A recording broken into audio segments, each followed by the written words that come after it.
Mesdames et messieurs, bonjour. Bienvenue dans Focus économique, flambée des prix de la viande rouge. C'est le sujet d'aujourd'hui. Les prix montent en flèche, une hausse qui se répercute également sur les prix des abats des bovins.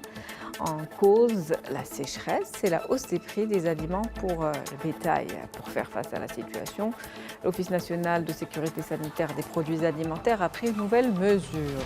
L'importation de viande rouge fraîche, congelée ou réfrigérée est désormais autorisée à partir d'une liste élargie de pays.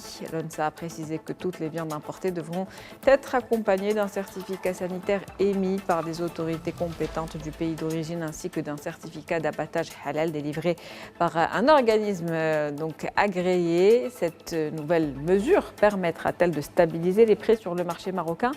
On en parle aujourd'hui avec M. Badr Zahir. Vous êtes professeur universitaire, économiste, professeur d'économie. C'est un plaisir de vous avoir avec nous aujourd'hui. Plaisir partagé. Alors, comment expliquer cette flambée des prix de la viande rouge aujourd'hui? Ça date de plusieurs années.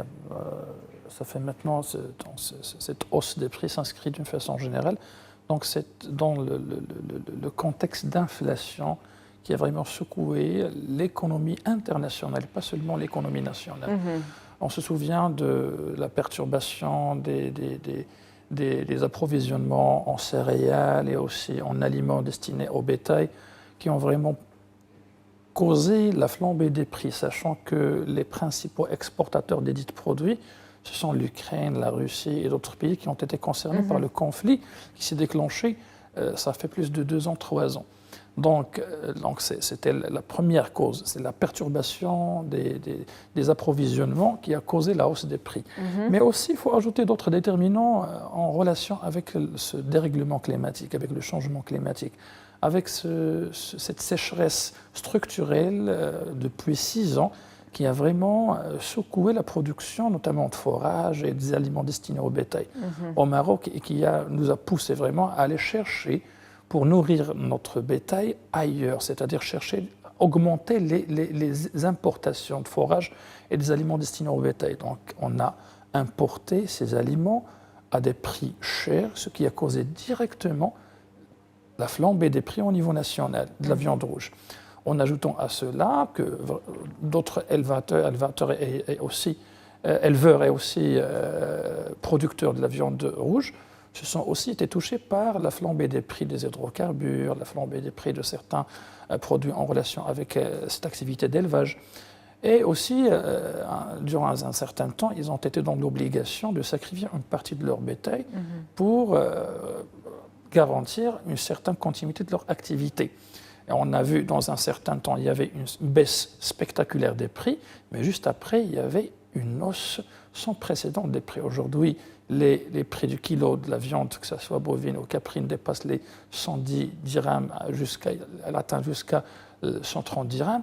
Et vraiment, ça dépasse de loin la capacité moyenne des ménages pour assurer ou pour satisfaire leurs besoins de la viande rouge.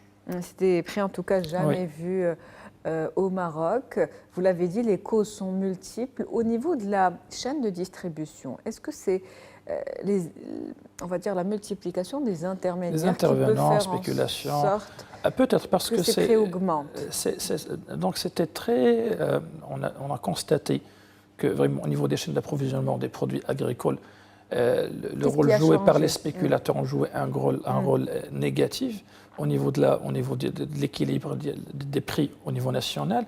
Même ils ont poussé à une augmentation inexplicable de certains produits agricoles en ajoutant à cela le facteur de l'exportation des produits destinés au marché européen, au marché africain, qui ont été des déterminants majeurs parce que la flambée des prix au niveau des produits agricoles n'avait pas une relation directe, comme c'était le cas pour la viande rouge, avec l'inflation générale.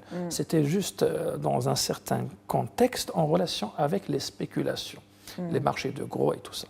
Concernant la viande rouge était liée directement avec les perturbations du marché international, parce qu'il y avait une certaine régression de la production des aliments destinés au bétail et du forage au niveau national. On était dans l'obligation d'aller chercher ailleurs à satisfaire le besoin national. Donc, on a assumé la perturbation des approvisionnements et des chaînes d'approvisionnement et aussi la perturbation des prix et la hausse des prix. Donc, ce qui a produit des répercussions négatives sur le prix, la moyenne des prix au niveau national, mais aussi sur le cheptel national, c'est-à-dire la production nationale. On a enregistré en 2019 une production record qui a dépassé les 600 000 tonnes. En 2023, on a enregistré seulement 500 000 tonnes. Donc il y a une régression. Et c'est un peu contradictoire avec les objectifs. Même en termes de volume, et c'est contradictoire un peu avec les objectifs fixé par le ministère de l'Agriculture. Donc, c'est-à-dire dépasser la production recouvre 98% des besoins du marché national, que la moyenne de consommation pour le consommateur marocain dépasse les 18 kilos en tant que moyenne annuelle, parce qu'on a vu que la moyenne annuelle a régressé de 18 kg à 17 kg, que la production nationale a régressé de 600 000 tonnes à 500 000 tonnes, ce qui a nécessité que le ministère de l'Agriculture prenne des mesures urgentes pour soulager cette crise et pour satisfaire le besoin national, tout en essayant de maintenir un certain équilibre au niveau des prix. Ce qui explique donc